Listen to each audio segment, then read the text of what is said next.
My style is, and I've seen myself in videos, I would say that my style is engaging. What would I do to change that word to sit? Go ahead and tell your partner. I like to keep the kids engaged. Always use that picture to help you figure out what that word is. Land. Follow along while Benicia is reading, and then I'm going to see if I can actually get another scholar to read, all right? The reason I do this job is because kids in first grade make the hugest amount of reading growth. This word is? Because you're coaching them, you're pointing those strategies, and you see there's an immediate payback. How will we spell the sun that's outside? S-U-M.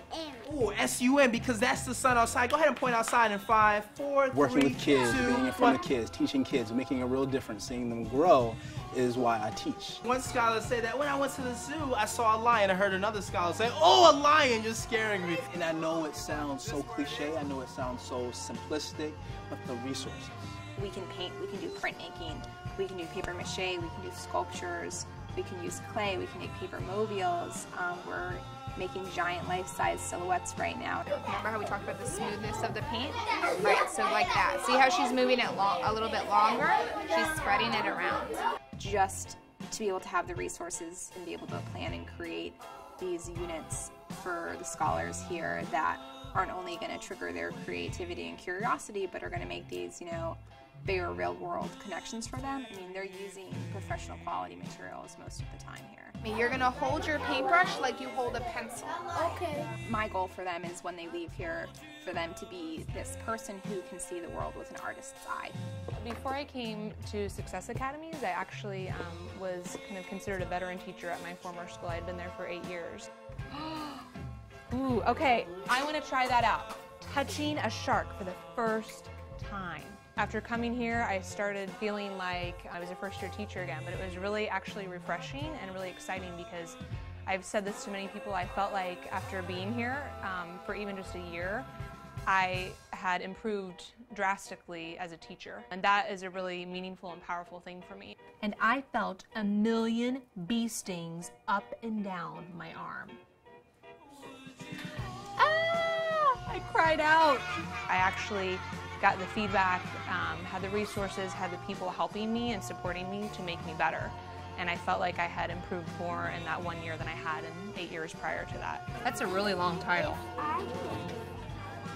Yes, and the back torn off. That's all right, we can fix that. A school that values chess enough to have a full-time chess teacher, or a network that values chess enough to have a full-time chess teacher at all of its schools, that shows that they value critical thinking.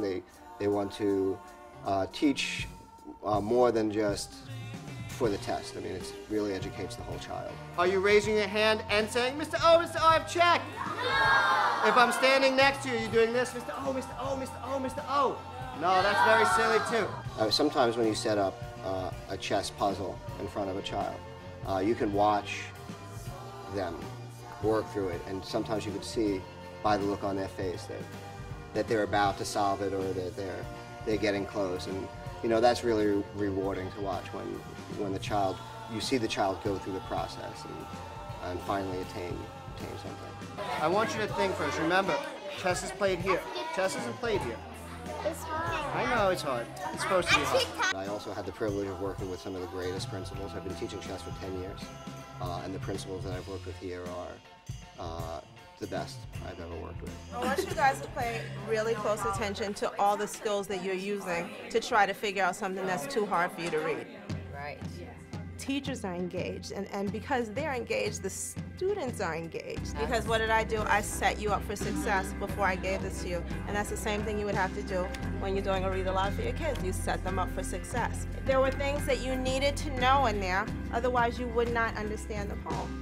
Just like when we're reading with the kids, there are things that you have to know. They're giving you feedback on what you can do in real time, what you can do that day to make it better, what you can do the very next day to improve what you're doing, which makes you better and in turn makes it better for the kids. So you're becoming a better teacher and they're learning more because of that. If I had to kind of put our teaching philosophy into a quick nutshell, it would be what we like to call joyful excellence or joyful rigor, and that we are looking to make sure that our kids are thinking very deeply.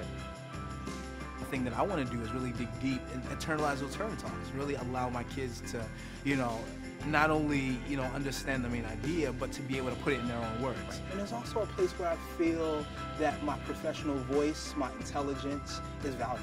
I genuinely feel here that I'm part of a team, and that I know if I want to see someone else teach, or I have an idea that I need to collaborate with someone else on, that I can make it happen. We're like a big family, and we're all in this together, and we're working hard to help them be successful. They teach us writing, math, sports, and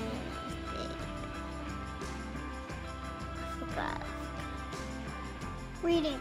Reading is just cool to me. My heart is on reading. We made our own terrariums, and we even had animals in them. It was mealworms, crickets, and earthworms. I like to read. I like to write. I like to do math. I like to do art. Learning a lot is good for you because then you can work yourself up to college.